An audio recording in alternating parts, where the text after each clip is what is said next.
Are you tired of feeling like you are falling behind? Tired of waking up in the morning and not knowing who you are anymore? Tired of looking at your life and feeling like something is missing, something is broken, something is wrong with you? If that is where you are right now, I want you to stop for a moment. Take a breath and listen carefully. You are not alone in this feeling, and you are not as broken as you think you are. Welcome. This is a graded lesson for English learners who want words that heal. Today, this lesson is not about fixing yourself. It is not about pushing harder or doing more. It is about something quieter than that, something more honest. Today we are going to sit with the hard feelings, look at them closely, and find something you may have forgotten. You are not lost. You are finding your way. I know that is hard to believe right now. When you are in the middle of pain, when everything feels heavy and nothing feels clear, a sentence like that can sound empty, like something people say but do not really mean. So I am not going to ask you to believe it yet. I am just going to ask you to stay with me.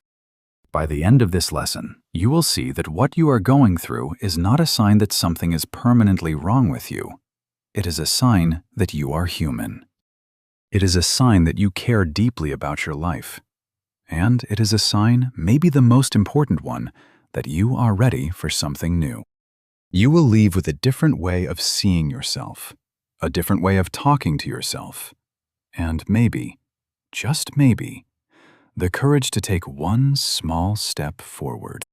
This is not a lesson about being positive. Positive is not always honest.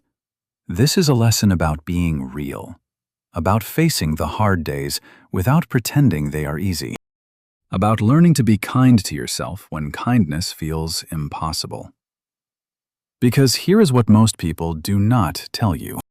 The people you admire, the ones who seem strong and certain and okay, they have all been here, right here, in this same dark, quiet place where you are sitting right now.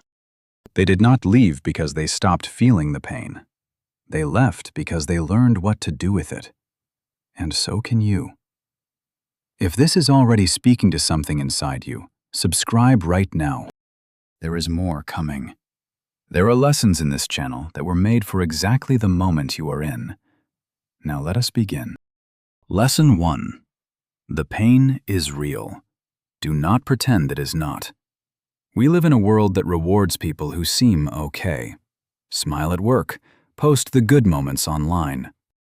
Tell people you are fine when they ask. We have become very good at pretending, so good in fact, that we sometimes forget we are pretending at all. But pretending has a cost, and after a while, that cost becomes very heavy. Here is the truth. Most people around you are not as okay as they look. The person at work who always seems calm. They go home and sit in silence because they do not know what to say to themselves.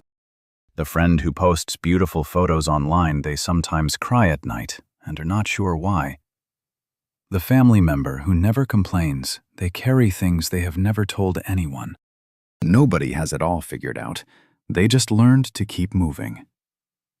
And there is a particular kind of pain that comes from hiding.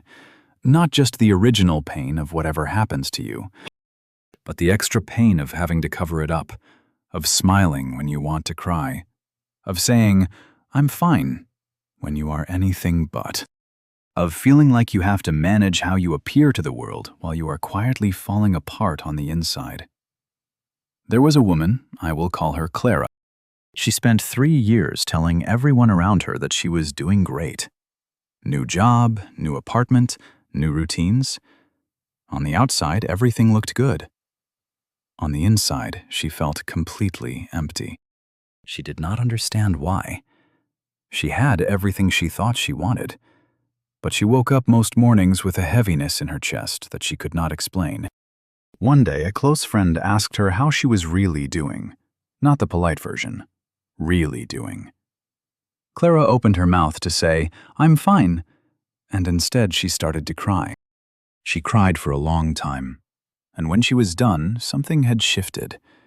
Not fixed, not resolved, but lighter, because she had finally stopped pretending. It is okay to feel broken. It is okay to feel lost. It is okay to not be okay. That is not weakness. That is honesty. And honesty, real honesty with yourself, is the first step toward anything better. The people who stay stuck are not the ones who feel the most pain. They are the ones who spend all their energy hiding it. Broken people hide their pain. Healed people use their pain. They look at it. They sit with it. They ask what it is trying to tell them. Because pain always has something to say. You do not have to share it with the world. You do not have to talk about it on social media or explain yourself to anyone. But you do have to be honest with yourself. You have to stop pretending, at least in the quiet moments, at least when no one else is watching. That is where it begins, not in the fixing, in the acknowledging. Say it quietly, just to yourself. I am not okay right now, and that is okay. That one sentence, if you really mean it, is more powerful than 100 days of pretending. Lesson 2.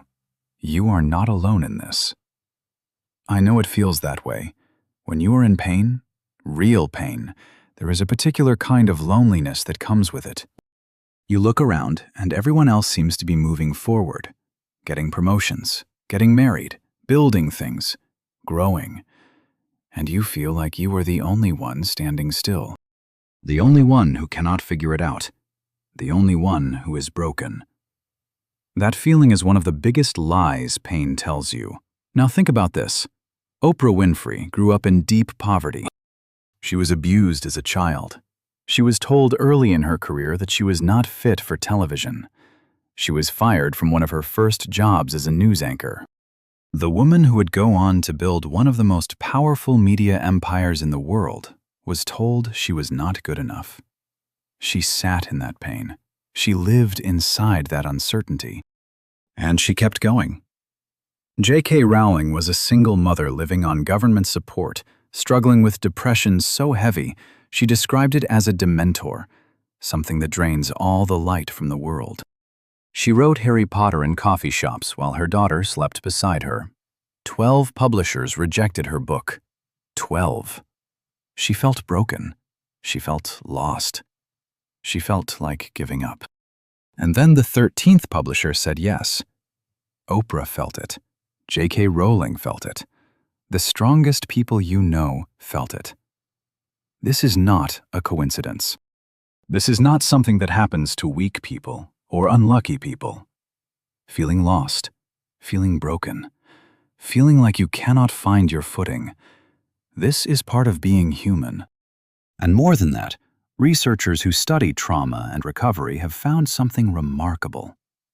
Many people who go through great pain do not just survive, they grow.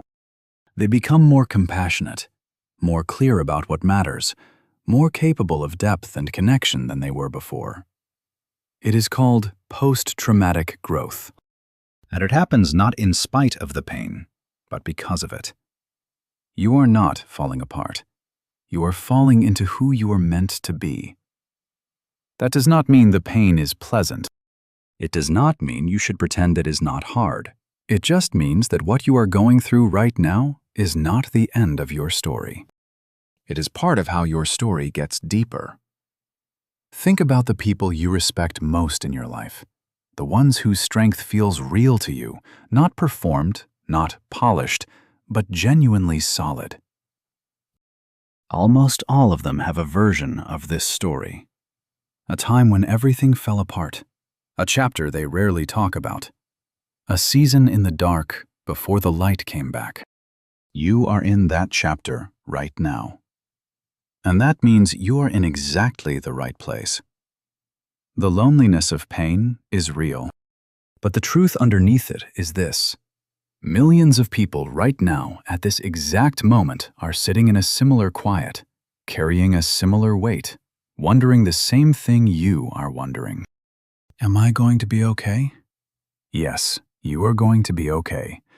Not because everything will go back to the way it was, but because you are the kind of person who is still here, still listening, still looking for a way through. That is not nothing. That is everything. Lesson 3. Pain is not your enemy. I know that sounds strange, maybe even a little cruel. When you are in the middle of it, pain feels like the enemy. It feels like something that needs to be stopped, silenced, escaped. We spend enormous energy trying to make it go away. We stay busy. We scroll. We eat. We work late. We sleep too much or too little. We do anything we can to avoid sitting with the feeling. But here is what pain actually is. It is information. Stay with me. Every emotion you feel is your mind and body trying to tell you something. Fear says there is a danger here. Pay attention. Anger says something important to you has been crossed. Sadness says you have lost something that mattered. And the deep, heavy pain of feeling broken and lost. It says something in your life needs to change. Something in the way you are living or the way you are seeing yourself is no longer working. If it hurts you, it means you care. If you care, it means you are still alive. If you are still alive, you still have a chance. Pain is not the opposite of a good life. It is part of one. The people who never feel pain are not the lucky ones. They are the ones who have stopped caring about anything deeply enough to be hurt by it. Your pain is proof that you care. About your life, about your future, about the person you want to become. There was a man, I will call him Daniel. He lost his job during a difficult time in his life. The weeks that followed were some of the darkest he had ever known. He stayed in his apartment. He barely left his room. The heaviness was almost physical, like a weight sitting on his chest every morning when he woke up. One day, after about 3 weeks, he made one small decision. He would go outside and walk for 10 minutes. Just 10 minutes. Not to exercise, not to feel better, just to move. He walked. He came back. Nothing had changed. But something very small had shifted inside him. He had done one thing. One real thing. The next day he did it again. Then again. Then a week passed. Then 2. The walking became thinking. The thinking became clarity. The clarity became a direction. Not a perfect plan, just a direction. Daniel did not escape his pain. He walked through it, literally. What hurts you tells you what matters to you. So instead of asking, how do I make this stop? Try asking a different question. Ask, what is this pain pointing at? What does it want me to see? What part of my life is asking for my attention? You do not have to answer those questions today. You do not have to have it all figured out. But asking the question, turning toward the pain instead of away from it, that changes something. It changes you from someone the pain is happening to into someone who is learning from it. Those who give up ask, why me? Those who rise ask, what now? That shift from why to what, from victim to student, is one of the most powerful moves a human being can make. And you can make it. Not when you feel ready, not when the pain is gone. Right now, in the middle of it. Ask what now? Lesson 4. Stop running from yourself. This one is uncomfortable, I know that, but it is important, so stay with me a little longer. When life gets hard, most of us do not stop and face it. We run. Not always in obvious ways. Sometimes the running looks very normal. It looks like being extremely busy. It looks like filling every hour of the day with tasks, meetings, errands, anything to avoid a quiet moment. It looks like picking up your phone the second you feel a difficult emotion rising. It looks like watching one more video, scrolling one more time, staying up until you are too tired to think. You have been busy. You have been distracted. You have been running. And here is what nobody tells you about that kind of running. It does not take you away from the pain. It just delays it. The pain waits. It is patient. It will be there tomorrow, and the day after, and the day after that. Slightly heavier each time, because you have been carrying it without knowing it. Pause for 1 second. Think about your last few days. How many quiet moments did you allow yourself? How many times did you sit without a screen, without noise, without something to do, and just let yourself feel whatever was there? For most people, the answer is almost none. David Goggins grew up in one of the hardest circumstances you can imagine: a violent home, poverty, a childhood full of fear and instability. As a young adult, he was overweight, unhappy, and going nowhere. And the thing that changed his life was not a program or a plan. It was a decision to stop running from the hard feelings and start running toward them, literally and figuratively. He trained his body to be uncomfortable because he had learned something important. The only way out of pain is through it. You do not have to become David Goggins. That is not the point. The point is that avoidance is a trap. A comfortable trap, but a trap. Running from your feelings keeps you stuck. Sitting with your feelings moves you forward. Now here is something else that keeps people running, and it is one of the most damaging things you can do to yourself when you are already hurting. Comparison. You look at someone else's life, and you measure your broken pieces against their highlight reel. You see the promotion they got, the relationship they are in, the confidence they seem to carry. And you think, what is wrong with me? Why can I not get there? Why does everyone else seem to have it together, while I am still here, still stuck, still lost? Stop measuring your broken pieces against someone else's highlight reel. What you are seeing is not the full picture. You are comparing your inside to their outside, your worst moments to their best moments. It is not a fair comparison. It was never a fair comparison, and every time you do it, you make the weight you are already carrying just a little heavier. The only person worth comparing yourself to is who you were yesterday. If this lesson is landing for you, if something in these words is hitting a place you needed to hear, subscribe right now. This channel exists for exactly this reason. There are more lessons coming for people who are in the middle of something hard and are looking for a way through. Now, back to you. The running stops when you make a decision. Not a big decision, not a life-changing announcement, just a quiet, private decision that you are going to start facing your days with a little more honesty, a little more stillness, a little more willingness to feel what is actually there. That decision does not have to happen tomorrow. It can happen right now, in this moment, while you are listening. Lesson 5. The way you talk to yourself changes everything. Think about the last time a friend came to you with a problem, something real, something that hurt them. What did you say? You probably said something kind, something patient, something like, "That sounds really hard. You are doing your best.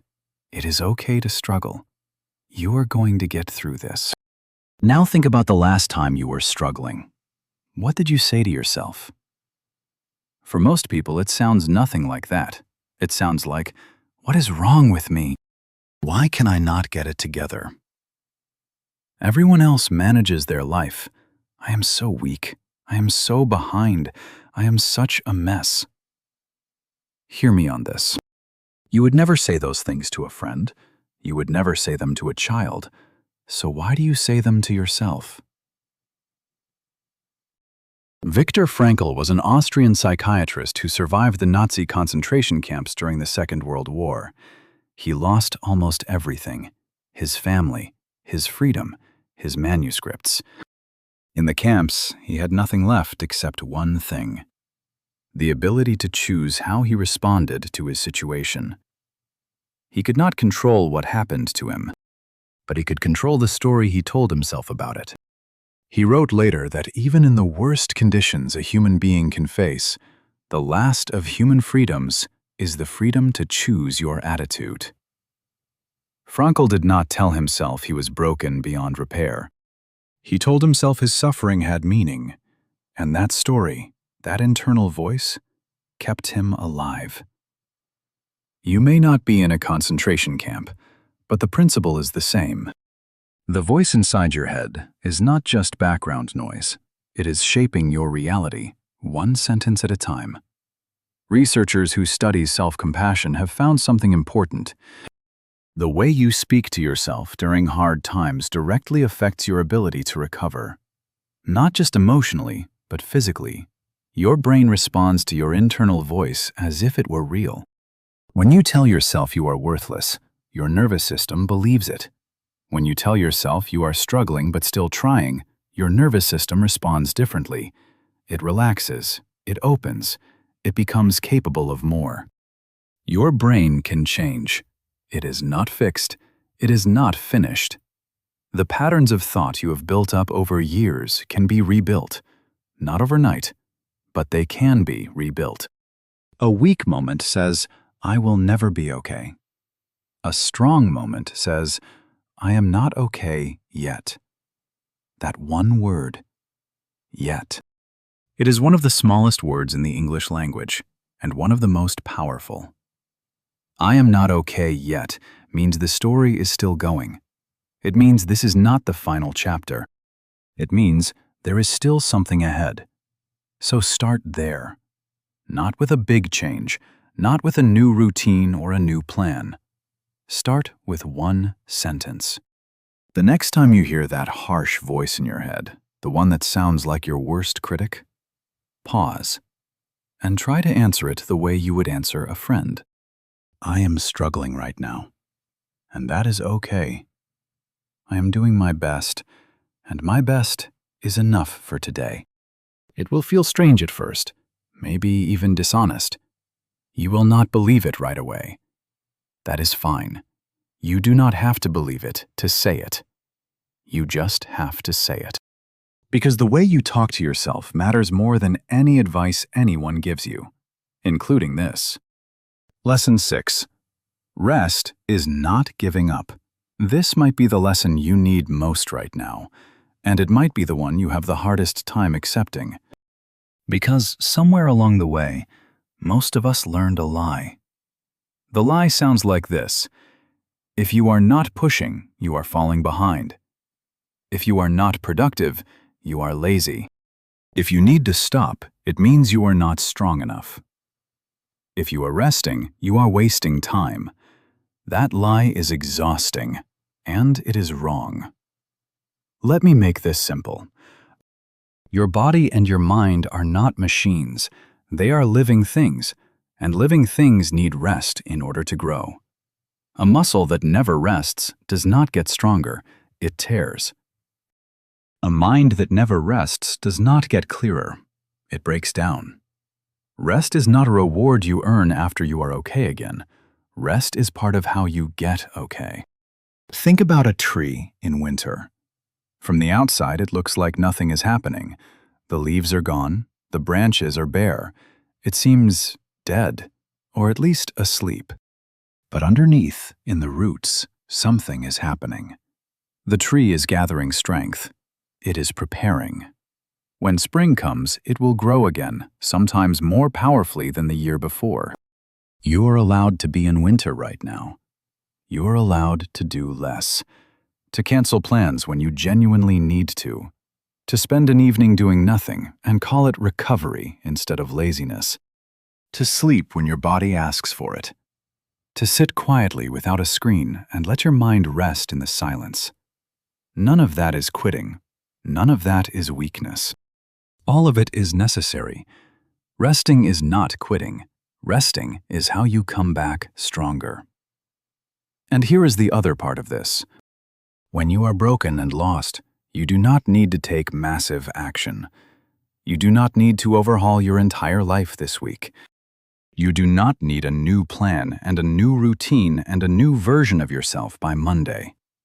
You just need one small step, one honest conversation with yourself, one walk outside, one glass of water in the morning before you pick up your phone, one early night, one moment where you choose yourself instead of the noise. Small steps are not a lesser version of big steps. For a person who is carrying a heavy weight, a small step is an act of enormous courage. Do not underestimate it.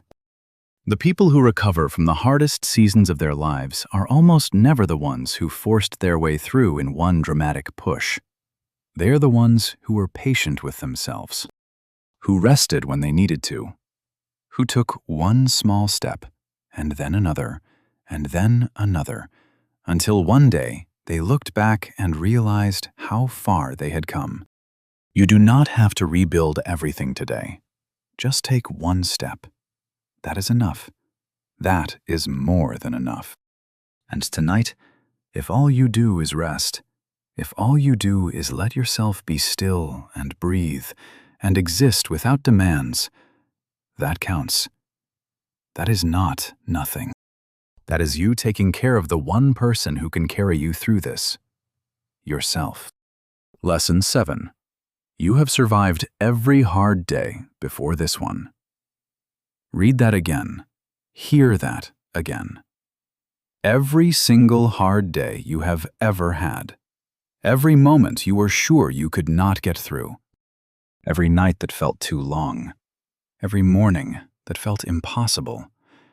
Every time you thought, I cannot do this. You got through it. All of it. Every single time. You survived the day you thought you could not. You survived the moment you said, I am done. You survived it all. That is not a small thing. That is an extraordinary thing. And most of us never stop to recognize it. We move from one hard season to the next without ever pausing to say, I made it. I actually made it through that. Marcus Aurelius was the emperor of Rome, one of the most powerful men in the ancient world. He led armies. He governed millions of people. He dealt with plague, war, political betrayal, and personal loss for most of his reign. And every morning he wrote in a private journal, not for anyone else, just for himself. He reminded himself day after day of one simple truth. The obstacle is the way. The difficulty in front of you is not blocking your path. It is the path. He wrote those words for himself because he needed to hear them. Even an emperor, even a man of enormous power and responsibility, needed to remind himself to keep going. You are allowed to need that reminder too. Here is what most people miss. The comeback always starts before anyone can see it. It starts in a private moment, a quiet decision, a small shift in the way you are thinking. Nobody sees it happen. There is no announcement. There is no dramatic turning point that looks like a turning point from the outside. It just begins, quietly, privately, inside you. And then, one day, weeks or months later, someone looks at you and says, You seem different. You seem better. What happened? And you will think back to this moment, this ordinary day, this lesson you were listening to when you were tired and lost and not sure what came next, and you will realize it started here, in the dark, before anyone could see it. People who stay lost wait for the pain to pass. People who find their way walk through the pain. You are already walking. You have been walking this whole time. Every day you got out of bed when you did not want to, you were walking. Every day you kept going when everything in you wanted to stop, you were walking. Every moment you chose to keep trying, even imperfectly, even messily, even without knowing where you were going, you were walking. The comeback always starts before anyone can see it, including yours. You are not lost. You are finding your way. That is not a comforting thing to say to make you feel better. That is the truth. Because finding your way is not the same as having found it. It is a process. It is something you are doing right now in the middle of the hard days, not after them. You are in it. You are already doing it. And that matters more than you know. Lesson 8. You are not broken. You are beginning. I want to tell you about a woman sitting in a small flat in Edinburgh, Scotland. It is the early 1990s. She is a single mother. She has no job. She is living on government support. She is dealing with depression so heavy that some days she cannot get out of bed. She has a baby daughter, a handful of handwritten pages, and almost nothing else. The world has not been kind to her. She has lost her mother. Her marriage has ended. She has been rejected and dismissed and overlooked.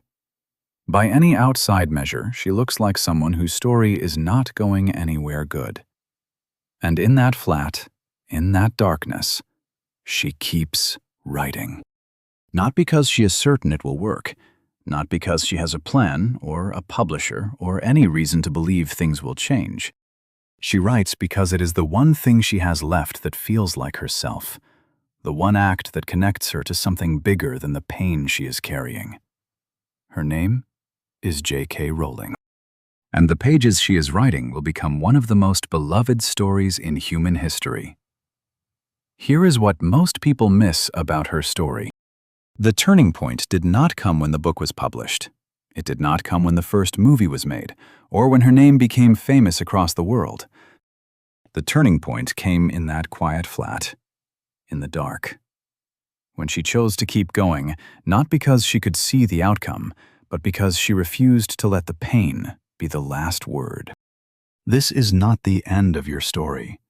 This is not the worst chapter. This is the chapter where everything starts to turn. You may not be able to see that yet. That is okay. J.K. Rowling could not see it either. Marcus Aurelius could not see it. On the hard mornings when he sat with his journal. Oprah could not see it when she was told she was not good enough for television. They were all exactly where you are right now. In the middle. In the dark. Not yet knowing what came next. But they kept going. One page, one step, one day. And here is the truth about beginnings. They never look like beginnings when you are in them. They look like endings. They look like confusion and loss and pain and uncertainty. The beginning only becomes visible when you look back at it from somewhere better. You are at a beginning right now. Every comeback starts before anyone can see it, including yours. And yours has already started. It started the moment you decided to keep looking for something better. It started the moment you chose to listen instead of give up. It started today, here, in this moment. You are not lost. You are finding your way. And the path forward does not require you to be fixed. It does not require you to be certain. It does not require you to have answers. It only requires you to take the next step. However small, however uncertain, however imperfect, take the step. You are not broken. You are beginning. We have covered a lot of ground today, and before we close, I want to bring it all back together. 8 lessons. 8 truths for anyone who is feeling broken and lost right now. The first, the pain is real. Stop pretending it is not. Honesty with yourself is where everything begins. The second, you are not alone. Every person you admire has been in this same dark, quiet place. Feeling lost is not a sign of weakness. It is a sign of being human. The third, pain is not your enemy. It is information. It is pointing at something that matters to you. Instead of asking why this is happening, start asking what it is trying to show you. The fourth, stop running from yourself. The avoidance, the busyness, the scrolling, the noise. None of it takes the pain away. It only delays it. The only way out is through. The fifth. The way you talk to yourself changes everything. Speak to yourself the way you would speak to someone you love. Not perfectly, not all at once. Just begin. The sixth. Rest is not giving up. You are allowed to be in winter. You are allowed to do less. One small step is enough. One small step is more than enough. The seventh. You have survived every hard day before this one. Every single one. That is not luck. That is strength. Your strength. And the eighth. You are not broken. You are beginning. The turning point is already here. It is already happening. You just cannot see it yet. These are not easy things. Nobody said they were, but they are true. And truth, even when it is hard, is always better than the comfortable lie that keeps you stuck. You made it through every hard day before this one. You will make it through this one, too. That is not something I am saying to make you feel better. That is something I am saying because it is true. Because the evidence is already there. Because you are here. Still listening. Still looking for something better. Still trying. That is who you are. You are not lost. You are finding your way. Take care of yourself this week. Be patient with yourself. Be kind to yourself. Take one small step, and then another. You do not need to see the whole path. You just need to see the next step. If this lesson reached you today, if something in these words landed somewhere that needed it, please share this video with someone who might need to hear it too. Leave a comment below. Tell me what is one small step you can take today. I read every single one. And subscribe if you have not already. There are more lessons coming for people who are in the middle of something hard and are looking for a way through. Keep listening. Keep growing. Your English and your heart will thank you. Until next time, take care of yourself and remember, you are not lost. You are finding your way. Goodbye.